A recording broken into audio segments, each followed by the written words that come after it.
जय सीताराम एसआर आनंद चैनल रे आपण मानक स्वागत करुच्ची आउ एक नुआ वीडियो सहित आज आम जाऊँ साहजवाल कार्तिक पूर्णमी उपलक्षे कथा कीर्तन अच्छी से कथा कीर्तन प्रोग्राम सारिकी फेरला बेलू राति 8 हे। जय सीताराम आ परवर्ती वीडियो रे आपण माने देखिए सब क्लोज कर दे पुनी सिटी नुआ आसबा नीलाचल निवासाय नित्याय परमात्मने बलभद्र सुभद्राभ्यां श्री जगन्नाथाय ते नमो विष्णुपादाय कृष्ण पृष्ठाय भूतले श्रीमते भक्ति वेदांत स्वामिनिति नामिने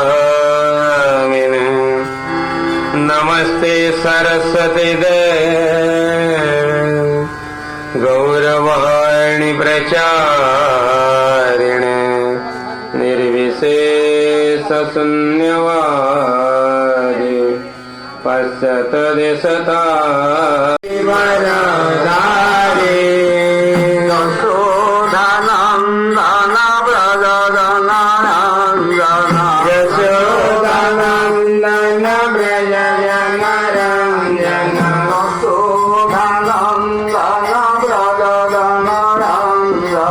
यशोदानन्दन व्रजजनरञ्जन यशोदानन्दन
करुणा सिंधु दीनबंधु जगतपते गोपेश गोपिकांत राधाकांत नमस्तुते तप्त कांचनी गौरांगी राधे वृंदावनेश्वरी वृषभानुसुतं देवीं प्रणमामि हरि प्रिये वांछा कल्प सिंधु कृपा सिंधु हरि हेडे तारिले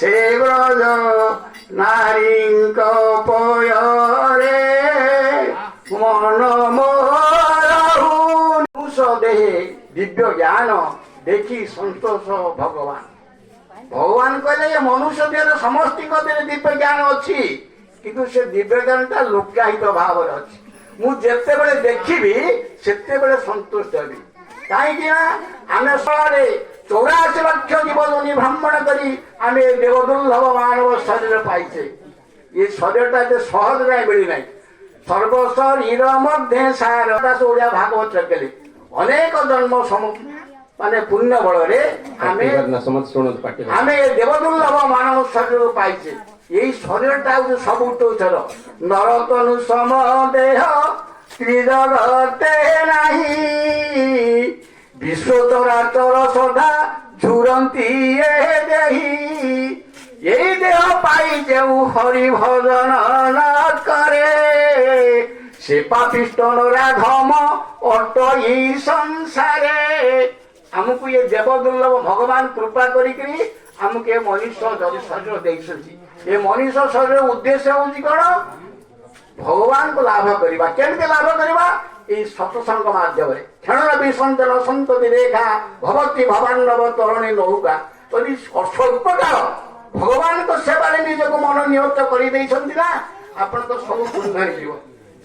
କେମିତି ହଉଛି ନା ଆମର ଅନେକ ରାମଚରିତ ମାନସରେ ଆମ ତୁଳସୀ ଦାସ ଗୋସ୍ୱାମୀ ପଦେ ଲେଖିଛନ୍ତି ଏହି କଲି ଯୁଗନ ସାଧନ ବୀଜା ଯୋଗ ଜ୍ଞାନ ଯନ୍ତ୍ର ମନ୍ତ୍ର ବ୍ରତ କଣ ପାଇଁ ଆମକୁ ଦିଟା ଋଷି ଆସିଛନ୍ତି ନା ଆମ ଭିତରେ ଏଇ ପ୍ରଶ୍ନ ହେଇଛି।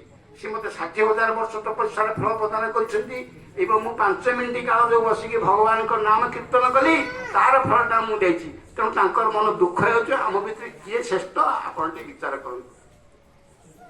ଠିକ ଅଛି ମୁଁ ତ ପୃଥିବୀଟା ମୁଣ୍ଡେଇକି ରଖିଛି ତେଣୁ ମୁଁ ମୋ ମୁଣ୍ଡରେ ଗୋଟେ ଭାର ରହିଛି ତେଣୁ ଏ ଭାରଟା ଯଦି କିଏ କିଛି ସମୟ ବହନ କରିଦେବ ତାହେଲେ ମୁଁ ଆପଣଙ୍କ କଥାଟା ବିଚାର କରି କହିବି। କିନ୍ତୁ ବିଶ୍ୱାମିତ୍ର ସାଙ୍ଗେ ସାଙ୍ଗେ ଥିଲେ ସେ ତ ମହାକ୍ରୋଧୀ ଲୋକ ତେଣୁ କହିଲେ ହେ ପୃଥିବୀ ମାତା ମୁଁ ବର୍ତ୍ତମାନ 60,000 ବର୍ଷ ତପସ୍ୟାର ଫଳ ତ ପ୍ରଦାନ କରୁଛି ତୁମେ ମୋ ପୃଥିବୀ ସ୍ଥିର ହେଇଯାଅ ବାସ୍ତୁରେ ମୁଣ୍ଡ ଛାଡ଼ିଦିଅ। ବାସ୍ତୁରେ ମୁଣ୍ଡ ଛାଡ଼ିଦେଲେ ପୃଥିବୀ ହଳଟ ଗଲା ନା ଆଜ୍ଞାଟା ହଉନି। ତାପରେ ବଶିଷ୍ଠ କହିଲେ ହେ ପୃଥିବୀ ମାତା ଆମେ ଯୋଉ କ୍ଷଣିକ 5-10 ମିନିଟ୍ ବସିକିରି ଭଗବାନଙ୍କ ହରିକଥା ଶୁଣିଲୁ କୀର୍ତ୍ତନ କଲୁ ତାର କେତେ ଫଳ ଯାହା ଫଳ ହେଇଛି ମୁଁ ସେ ଫଳଟା ଆପଣଙ୍କୁ ପ୍ରଦାନ କରୁଛି ପୃଥିବୀ ମାତା ତୁମେ ସ୍ଥିର ହେଇଯାଅ। ତେଣୁ ବଶିଷ୍ଠଙ୍କ କଥାରେ ପୃଥିବୀ ମାତା ସ୍ଥିର ହେଇଗଲା ଏବଂ ବାସୁକି ମଧ୍ୟ ମୁଣ୍ଡ ଛାଡ଼ିଦେଲା। ତେଣୁ 2 ଜଣଙ୍କ କଥା ମଧ୍ୟ ସମାଧାନ ହେଇଗଲା। ତେଣୁ କୋଉଟା ବେଶୀ ବଡ? ତେଣୁ ଆପଣମାନେ ଯୋଉ ବସିଛନ୍ତି ଏଠି କିଛି ସମୟ ବସିଛନ୍ତି କିନ୍ତୁ 5-10 ମିନିଟ୍ ବସିକି ଭଗବାନଙ୍କ କୀର୍ତ୍ତନ କଲେ ଭଗବାନ କଥା ଶୁଣିଲେ ଶୁଣିଲେ ସେଇଟାର ଫଳ କଥା ହଉଛି କଣ? 1000 ବର୍ଷ ବସି ତପସ୍ୟା ଆଖି କାନ ରାତ ବୁଝିକି ତପସ୍ୟା କରିବାର ଫଳ କିଛି ନାହିଁ। ଯଦି 5-10 ମିନିଟ୍ ବସିବ ଭଗବାନଙ୍କ କଥା ଶୁଣିବ ଗୀତା ଟିକେ ପଢିବ ଭାଗବତ କଥା ଶୁଣିବ ତାହେଲେ ଆପଣଙ୍କର ସବୁ ପ୍ରକାର ଉନ୍ନତି ହେଇଯିବ। ତେଣୁ ଗୋଟେ ଶ୍ରୀମଦ୍ ଭାଗବତମ ଆଉ ଗୋଟେ ଶ୍ରୀମଦ୍ ଗୀତା ଏଠି ମତ ଶବ୍ଦ ଲେଖା ହେଇଛି ସର୍ବଶ୍ରେଷ୍ଠ ଶାସ୍ତ୍ର ଇଏ। ତେଣୁ ସେଥିପାଇଁ କହି ଯେଉଁଠାରେ ପଢା ହୁଏ ଗୀତା ଭାଗବତ ସେ ସ୍ଥାନଟି ଅଟଇଛେ ପରମ ପବିତ୍ର। ଯୋଉଠି କିଏ ଗୀତା ଭାଗବତ ପଢିବା ପଢା ଶୁଣୁଛନ୍ତି ତାଙ୍କର ମଧ୍ୟ ଶ୍ରେଷ୍ଠ ହେଇଯାଉ। ସେଇଟା ଆପଣ ମାନଙ୍କର ପରମ ସୌଭାଗ୍ୟ।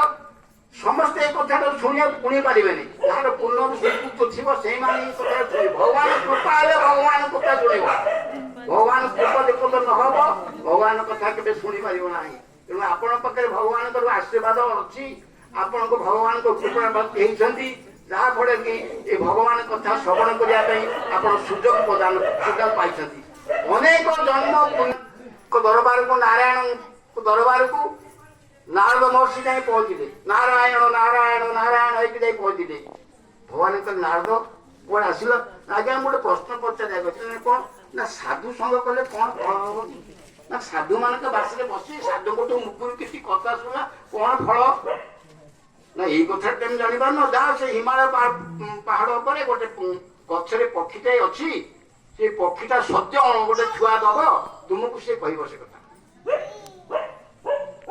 ନାରଦ ତାଙ୍କ କଥାରେ ଗଲେ। ପ୍ରକୃତରେ ସେ ଗୋଟେ ପକ୍ଷୀଟା ସାଙ୍ଗେ ସାଙ୍ଗେ ଛୁଆଟେ ଜନ୍ମ କଲା ଏବଂ ତାକୁ ପଚାରିଲେ କହିଲେ ସାଧୁଙ୍କର ଫଳ କଣ କି? ସେ ଯେମିତି ସେ କଥାଟା ପଚାରିଛନ୍ତି ସେ ପକ୍ଷୀଟି ମରିଗଲା। ନାରଦ ପୁଣି ପଳେଇ ଆସିଲେ। ଭଗବାନ କହିଲେ ପ୍ରଭୁ ଆପଣ ତ କହିଲେ ଯାଇଥାନ୍ତା ମୁଁ ଯେତେବେଳେ ହିମାଳୟକୁ ଗଲି ସେ ପକ୍ଷୀଟା ମାନେ ଅଣ୍ଡା ଦେଲା ତାକୁ ସଦ୍ୟ ଛୁଆଟେ ବାହାରିଲା ଏବଂ ମୁଁ ସାଧୁ ଶଙ୍କର ଫଳଟା କେତେ ନା ସାଧୁ ଦର୍ଶନ କରିବାର ମାନେ ଫଳଟା କଣ ମୁଁ ପଚାରିବୁ ସେ ଫଳଟା ସେ ପକ୍ଷୀଟେ ମରିଗଲା। ନା ତୁମେ ଆଉ ଜଣେ ଯାହା ଘରକୁ ଯାଅ ଏବେ ଗୋଟେ ଗୋମାତା ସଦ୍ୟ ପ୍ରସବ କରିବ ବାଛୁରୀ ତାକୁ ପଚାରିବ ସେ କହିବ। ତାକୁ ଯାଇ ପଚାରି ସେ ବାଛୁରୀଟି ମରିଗଲା। ନାରଦ ପୁଣି ଆସିକି ପହଞ୍ଚିଲେ ଭୟଙ୍କର ନା ଏଇଥରକ ଯାଅ ଗୋଟେ ଏଇ ଗାଁ ପାଖରେ ଗୋଟେ ଜଣଙ୍କର ଶିଶୁ ଜନ୍ମ ହବ ମଣିଷ ଶିଶୁ ପିଲାଟେ ଜନ୍ମ ହବ ତାକୁ ପଚାରିବ ସେ କହିଦବ। ନା ଆଜ୍ଞା ସେଠି ସିନା ପକ୍ଷୀଟା କେହି ଦେଖିଲି ନାହିଁ ମତେ କିଛି କହିଲେନି। ଏଠି ଗୋମାତାଟା ମରିଗଲା କିଛି କହିଲେନି। ଏ ପିଲା ଘରୁ ଯଦି ପହଞ୍ଚିବି ସେ ତା ପିଲାଟା ଯଦି ମରିବ ତାହେଲେ ମତେ ବାଡେଇବ। ନା କିଛି ହବନି ତମେ ଯାଅ। ଯାଇକି ସେ ଯାଇକି ପହଞ୍ଚିଲା ବେଳକୁ ସେ ପିଲାଟି କହିଲା ଆଜ୍ଞା ଆପଣ ଜାଣିପାରିଲେନି ଆପଣଙ୍କୁ ଦର୍ଶନ କରି ମୁଁ ପକ୍ଷୀ ଜନ୍ମରେ ଆସିକି ଗୋମାତା ଜନ୍ମ ପାଇଲି। ଗୋମାତା ପୁଣି ଆପଣଙ୍କୁ ଦର୍ଶନ କରି ଗୋମାତା ଜନ୍ମରେ ଆସିକି ପାଇଲି କି ମାନେ ମଣିଷ ଜନ୍ମ ଶ୍ରେଷ୍ଠ ଜନ୍ମ ହେଇଛି। ମୁଁ ଆପଣଙ୍କୁ ସାଧୁ ଦର୍ଶନ କରିବାର ଫଳଟା ହେଲା। ତେଣୁ ଏ ସାଧୁ ଦର୍ଶନ କରିବା ଇଏ ହଉଛି ଗୋଟେ କାର୍ତ୍ତିକ ମାସ। ଏଇ କାର୍ତ୍ତିକ ମାସରେ ଭଗବାନଙ୍କର ଅନେକ ଅନନ୍ତ ଲୀଳା ଅଛି।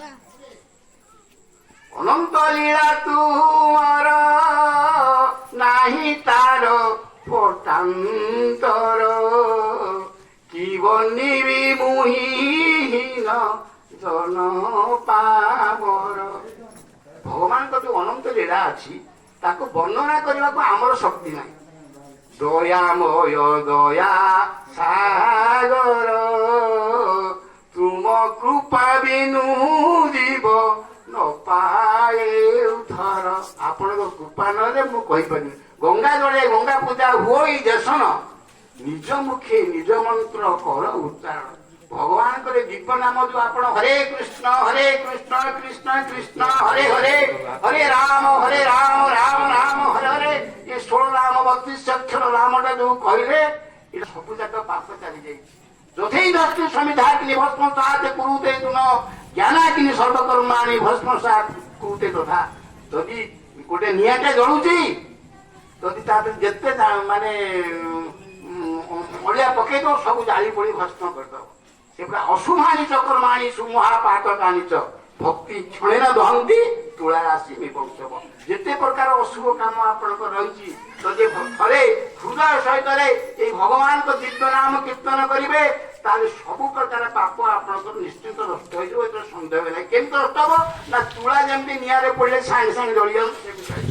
ତେଣୁ ସମସ୍ତେ ଏଇ ଭଗବାନଙ୍କ ଦିବ୍ୟ ନାମକୁ ସ୍ମରଣ କରିବା ପାଇଁ ଚେଷ୍ଟା କରନ୍ତି।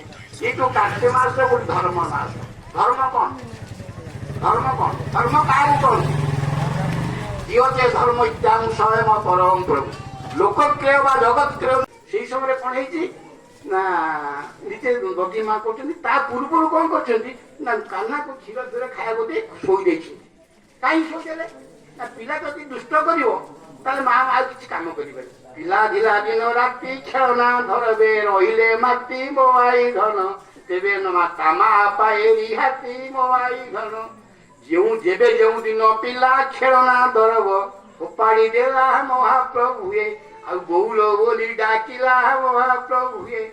ବହୁତ ଆସଇ ଧାଇଁ ରନ୍ଧା ବଢା କାମ, ଫୋପାଡ଼ି ଦେଇ ମହାପ୍ରଭୁଏ, ପିଲା କାନ୍ଦଣା ନ ସହି ମହାପ୍ରଭୁଏ।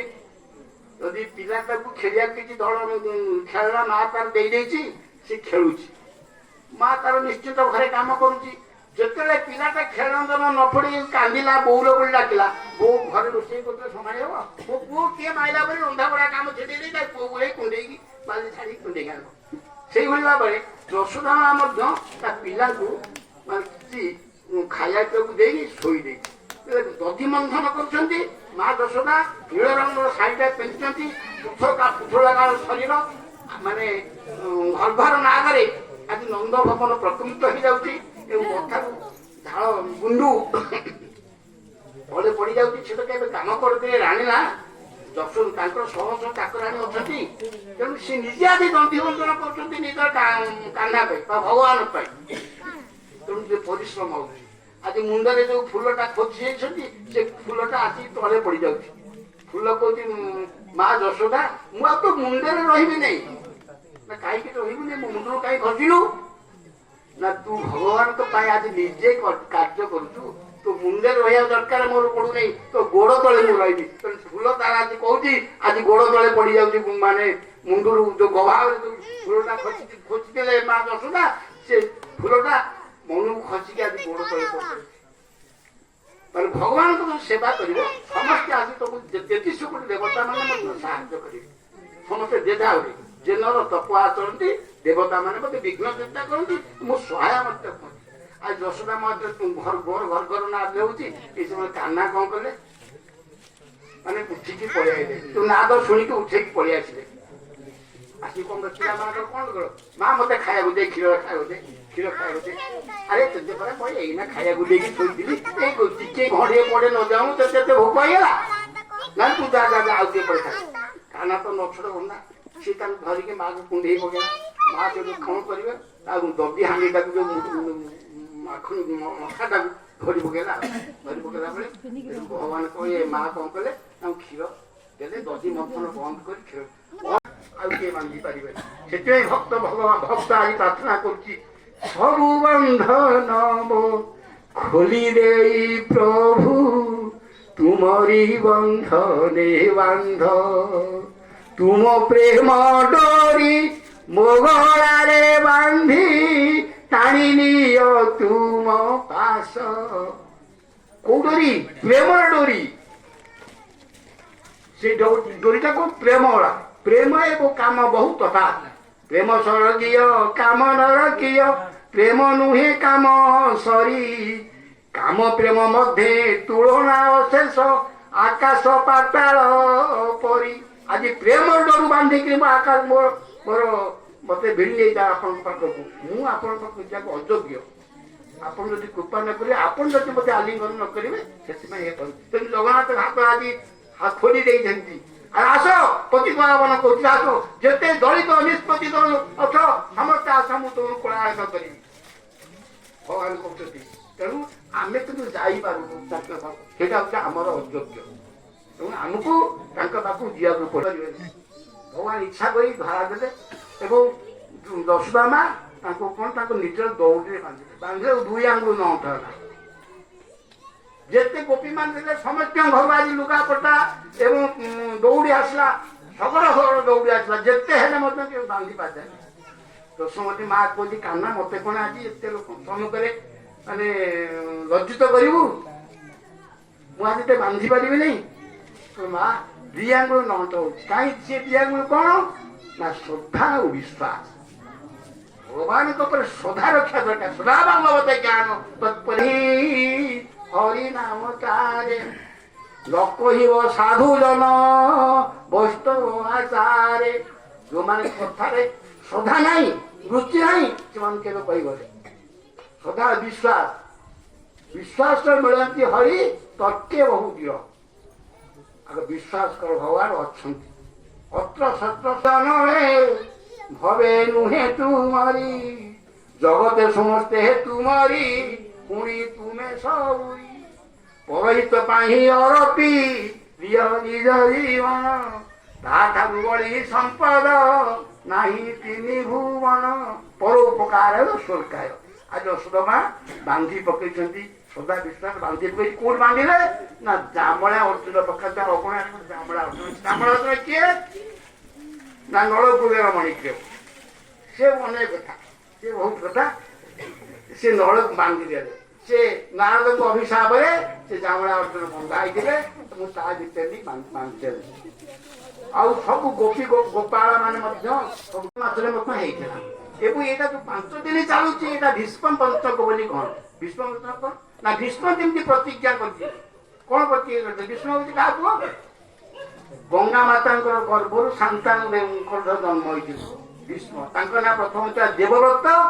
ଯେତେବେଳେ ପ୍ରତିଜ୍ଞା କଲେ ଯେ ଆଉ ଇଏ କରିବେନି ତେଣୁ ବ୍ରହ୍ମଚାରୀ ହେଇକିରି ତାଙ୍କୁ ରାଜା କଲେ ତାଙ୍କ ନାଁ ଭୀଷ୍ମ ପଞ୍ଚକ। ତେଣୁ ଆମେ ଆଜି ଯୋଉ ପ୍ରତିଜ୍ଞା ସମସ୍ତେ କରିବା 5ଟି କକୁ ପଞ୍ଚୁକ 5ଟା କକୁ ତାର କରିଦେବା। କଣ 5ଟା କ ନା ପ୍ରଥମ ହଉଛି କାମନା। ଭଗବାନ ଜଗତକୁ ସୃଷ୍ଟି କରିଛନ୍ତି ସମସ୍ତ ପ୍ରାଣୀ ପାଇଁ ଆମ ଈଶାବାସ ନିରନ୍ତର ଯତ୍କିନ୍ତି ଜଗତ ଆଦର ଯାହାର ଯାହା ଦରକାର ସେ ନିଶ୍ଚିତ ଯୋଗାଇଦେବେ। ଯୋଗାଣ ବିଭାଗରେ ଅଛନ୍ତି ସବୁ ତାଙ୍କ ସବୁ ମନ୍ତ୍ରୀ ଫନ୍ତ୍ରୀ ସବୁ ଅଛନ୍ତି ତାଙ୍କ ନିର୍ଦ୍ଦେଶରେ। ଆମର ସେଥିପାଇଁ ଚିନ୍ତା କରିବା ଦରକାର ନାହିଁ। କିନ୍ତୁ ଆମେ ଖାଲି ମିଠରେ ଚିନ୍ତା କରୁଛୁ ଆମେ ଏତେ କରିବୁ ସେତେ କରିବୁ। ତୁମର ପୂର୍ବର ସୁକୃତ ଅନୁସାରେ ଯୋଗ ହେବା। ପୂର୍ବାର୍ଜିତା ତୁଦା ବିଦ୍ୟା ପୂର୍ବାର୍ଜିତା ତୁ ଧନ। ପୂର୍ବରୁ ବିଦ୍ୟା ଏବଂ ଧନଟା ପୂର୍ବରୁ ସୁକୃତ ହେଇକି ରହିଛି। ଆପଣ ଯେତେ ଚେଷ୍ଟା କଲେ ହବନି। ତେଣୁ ସେ ଯଦି ସଞ୍ଚୟ କରିବ ସେଥିରୁ କିଛି ଭଗବତ ସେବା ଲାଗିବ। ଆୟର 1/10 ଭଗବାନ ଲେଖିବ। ଯେ ନ କରିବ ସେ ଚୋର। ଗୋପୀମାନେ କଣ କରନ୍ତି? ଯାହା ଘରେ ଯେଉଁ ଦର୍ବ ଅପୂର୍ବ ତାକୁ ଲୁଚାଇ ରଖିଥାନ୍ତି ସର୍ବ। ସବୁମାନେ ଗୋପୀମାନେ ତାଙ୍କ ଅପୂର୍ବ ଜିନିଷଟାକୁ ଯାହା ସବୁ ଭଗବାନ କୃଷ୍ଣଙ୍କୁ ଦେବେ। ଯାହା ଘରେ ଯେଉଁ ଦୃଶ୍ୟ ଅପୂର୍ବ ଆମ ବାଡ଼ିରେ ଆଗରୁ ଥିଲା ଏବେ ହଉନାହିଁ। ଆଗରେ କାକୁଟେ କି ଟମାଟେ କି ଯାହା ଆଗ ଭଗବାନ ମନ୍ଦିର ଦେଇ ଦିଆସ ତାପରେ ଆମେ ଖାଇବା ଅଗ୍ରଭାଗରେ ଭଗବାନ ଦଉଛୁ ଯେ ଭଗବାନଙ୍କୁ ଅଗ୍ରଭାଗ ନ ଦେଇ ଖାଇବ ସେ ଚୋର ଯଜ୍ଞର ନିୟମ ଅଛି ତାକୁ ଆମେ ମାନିକି ଚଳିବାକୁ ପଡିବ ଆମେ ମନୁଷ୍ୟ ମନ ଇଷ୍ଟ କରନ୍ତି ଦଶ ମନୁଷ୍ୟ ଆଉ ମନୁଷ୍ୟ ଜନ୍ମ କୂଳରେ ହେଇଗଲେ ମଧ୍ୟ ଆମେ ଜାଣି ମନୁଷ୍ୟ ନୁହଁ ଯେପର୍ଯ୍ୟନ୍ତ ମନୁଷ୍ୟ ସ୍ଥାପନ ନ କରିଛେ ତ ମନୁଷ୍ୟ ହେବା ପାଇଁ ଆମକୁ କିଛି କଥା ମାନିବାକୁ ପଡିବ ଶାସ୍ତ୍ର ନିର୍ଦ୍ଦିଷ୍ଟ କଥାକୁ ମାନିବାକୁ ପଡିବ ମନ ଇଷ କରନ୍ତି ଦଶ ମନୁଷ୍ୟ ଯେ ମନକୁ ଇଷ କରୁଛୁ ଶାସନ କରୁଛୁ ଭଗବାନ ଅର୍ଜୁନ କୁ ଭଗବାନ କୃଷ୍ଣ କହିଲେ ବହୁତ କଥା ବାଉଡ ଚଞ୍ଚଳ କେମିତି ହବ ନା ଅଭ୍ୟାସ ଯୋଗ ଯୁକ୍ତେନ ଚେତ ସାଙ୍ଗ ପରମ ପୁରୁଷ ପାର୍ଥ ଜାନ୍ତି ପାର୍ଥାନୁଚିନ୍ତା ଅଭ୍ୟାସ କର राम हरे हरे हरे कृष्णा कृष्णा कृष्णा हरे हरे